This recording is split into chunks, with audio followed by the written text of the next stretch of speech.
आइए, यहाँ से गुजरने वाले आप सभी जिज्ञासु यात्रियों का स्वागत है। अलाव के पास आ बैठिए। अच्छा, तो चलिए शुरू करते हैं राजस्थान के एक छोटे से गांव की इस रूह कपा देने वाली कहानी का ये विश्लेषण। एक ऐसी खौफनाक दास्तान जिसे आज भी हमारे गांव के बुजुर्ग बड़ी कांपती आवाज में सुनाते हैं। देखते हैं कि पीढ़ियों पुरानी उस किंवदंती के इस गहरे अंधेरे में आखिर क्या छिपा है। देखिए, ये कोई आम किस्सा नहीं है। हमारे गांव के बड़े बूढ़े हमेशा अपनी भारी खुरदुरी आवाज में एक चेतावनी देते थे।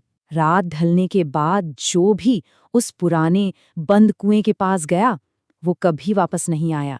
जरा सोचिए, ये सिर्फ कहने की बात नहीं थी, बल्कि उस कुएं का एक बेहद खतरनाक और जानलेवा सच था, जिससे इस पूरी कहानी की खौफनाक बुनियाद तय होती है। अब कहानी में आती हैं दो दोस्त, आरव और मोहित। एक तरफ था गांव वालों का सदियों पुराना गहरा डर और दूसरी तरफ इन दोनों का आसमान छूता हुआ अहंकार।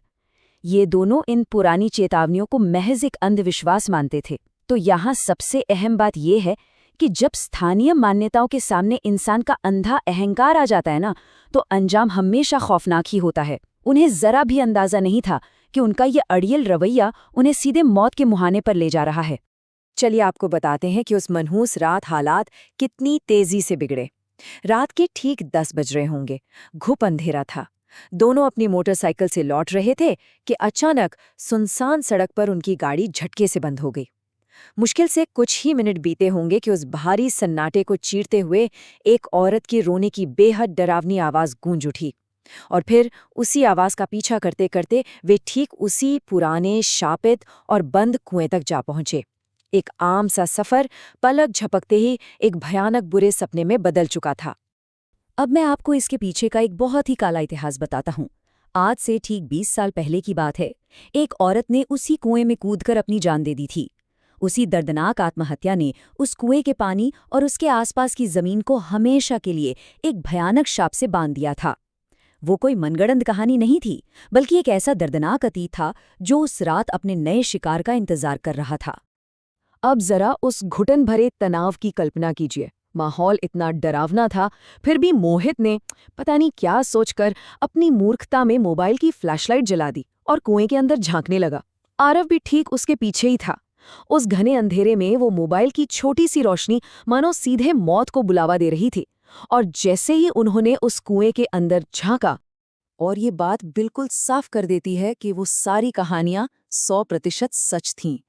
कुएं के उस घुप अंधेरे में उन्होंने देखा कि एक औरत सफेद साड़ी में खड़ी है और वो बिना पलक झपकाए अपनी भयानक सूनी आंखों से लगातार उनकी तरफ ऊपर घूर रही थी। बस यही वो पल था जब उन दोनों का सारा घमंड, सारा अहंकार एक झटके में कांच की तरह टूटकर बिखर गया। डर के मारे उनकी रूह कांप गई। वो पलटकर भागने ही वाले थे कि तभी क्लिक की आवाज हुई। मोहित का मोबाइल अपने आप पूरी तरह से बंद हो गया। मतलब, जब इंसान को रोशनी की सबसे ज्यादा जरूरत होती है ना, तब ये मशीनें भी साथ छोड़ देती हैं। अब उनके आसपास सिर्फ और सिर्फ एक भयानक, दम घोटू और अंतहीन अंधेरा था। उस रात का वो खौफ, वो दहशत सच में रोंगटे खड़े कर देने वाली थी। घोर अंधेरे में डूबे हुए वो दोनों जान बचाने के लिए बेतहाशा भाग रहे थे कि अचानक उन्हें सुनाई दिया टुन टुन टुन, किसी के पायल पहनकर चलने की आवाज, जो लगातार बिना रुके उनके ठीक पीछे पीछे आ रही थी। जरा सोचिए उस दहशत के बारे में। आप अंधेरे में भाग रहे हैं और कोई साया हर कदम के साथ आपका पीछा कर रहा है। चलिए आगे बढ़ते हैं और देखते हैं कि ये खौफ कैसे बढ़ता है। डर अब अपनी चरम सीमा पार कर चुका था। पागलों की तरह अंधेरे में भागते हुए दोनों किसी तरह गांव के बाहरी इलाके में पहुंचे और एक खंडर हो चुकी टूटी फूटी झोपड़ी के अंदर जा छिपे। वहां एकदम भारी सन्नाटा था। बस उनके जोर जोर से हांफने की आवाजें आ रही थीं। उन्हें लगा शायद, बस शायद वो उस पायल वाली मुसीबत से बच निकले हैं। लेकिन उनकी ये राहत एक बहुत बड़ा धोखा थी। अचानक उसी झोपड़ी के एक बेहद अंधेरे कोने से एक औरत के जोर जोर से हंसने की आवाज गूंज उठी। और वो कोई आम हंसी नहीं थी, वो खून जमा देने वाली एक आम मानवीय शैतानी हंसी थी। वो खौफनाक साया बाहर नहीं था, बल्कि उसी झोपड़ी में, उसी अंधेरे में, उनके बिल्कुल बगल में मौजूद था। अब इस पूरी घटना के बारे में जो सबसे खौफनाक बात सामने आती है वो था उस साय का रूप बदलना। वो वही औरत थी, लेकिन इस बार उसकी आंखें पूरी तरह से काली पड़ चुकी थीं, जैसे उनमें कोई इंसानियत, कोई रूह ही न बची हो, और उसका मुंह एक आम इंसान के मुंह से कई गुना ज्यादा बड़ा हो गया था। ये एक ऐसा खौफनाक नज़ारा था जिसे देखकर सच में किसी का भी दिल धड़कना बंद कर दे।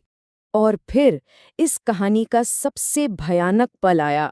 मोहित अचानक जोर जोर से बुरी तरह चीखने लगा, क्योंकि उस अंधेरे में से एक धीमा, अदृश्य हाथ आगे बढ़ा और सीधा मोहित की गर्दन को कसकर जकड़ लिया।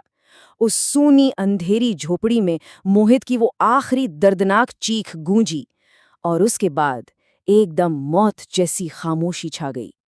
अगली सुबह जब सूरज की किरणें उस गांव पर पड़ीं, तो गांव वालों ने एक बेहद डरावना नजारा देखा। सड़क के किनारे सिर्फ उनकी मोटरसाइकिल लावारिस खड़ी थी। ना कोई सुराग मिला, ना कोई निशान। आरव और मोहित फिर कभी किसी को नहीं मिले। उनका वो झूठा अहंकार और वो एक छोटी सी गलती उन्हें हमेशा के लिए उस अंधेरे कुएं की गहराई में निगल गई। और वो शाप, वो आज भी वही मौजूद है। कहानी उस रात खत्म नहीं हुई थी। अगर आज भी कोई रात के घने अंधेरे में उस कुएं के पास से गुजरता है ना, तो सन्नाटे को चीरते हुए दो लड़कों की चीखने और तड़पने की आवाजें साफ सुनाई देती हैं। वो दोनों हमेशा हमेशा के लिए उस कुएं के कैदी बन चुके हैं, और उनकी चीखें आज भी इस बात की गवाही दे रही हैं। तो अब सवाल ये है, उन लड़कों की इन अंतहीन और दर्दनाक चीखों के बारे में जानने के बाद क्या आप जैसे जिज्ञासु यात्री अब भी रात के उस अंधेरे में भटकने की हिम्मत करेंगे? गांव के बुजुर्गों की उन चेतावनियों को हमेशा याद रखिएगा, क्योंकि कुछ रहस्य ऐसे होते हैं जिन्हें रहस्य ही रहने देना चाहिए। उम्मीद है कि हमारे इस विश्लेषण से आपको उस पुरानी किंवदंती की गहराई का एहसास हो गया होगा। हमेशा सतर्क रहें और याद रखें, अंधेरे से बचकर ही रहना चाहिए।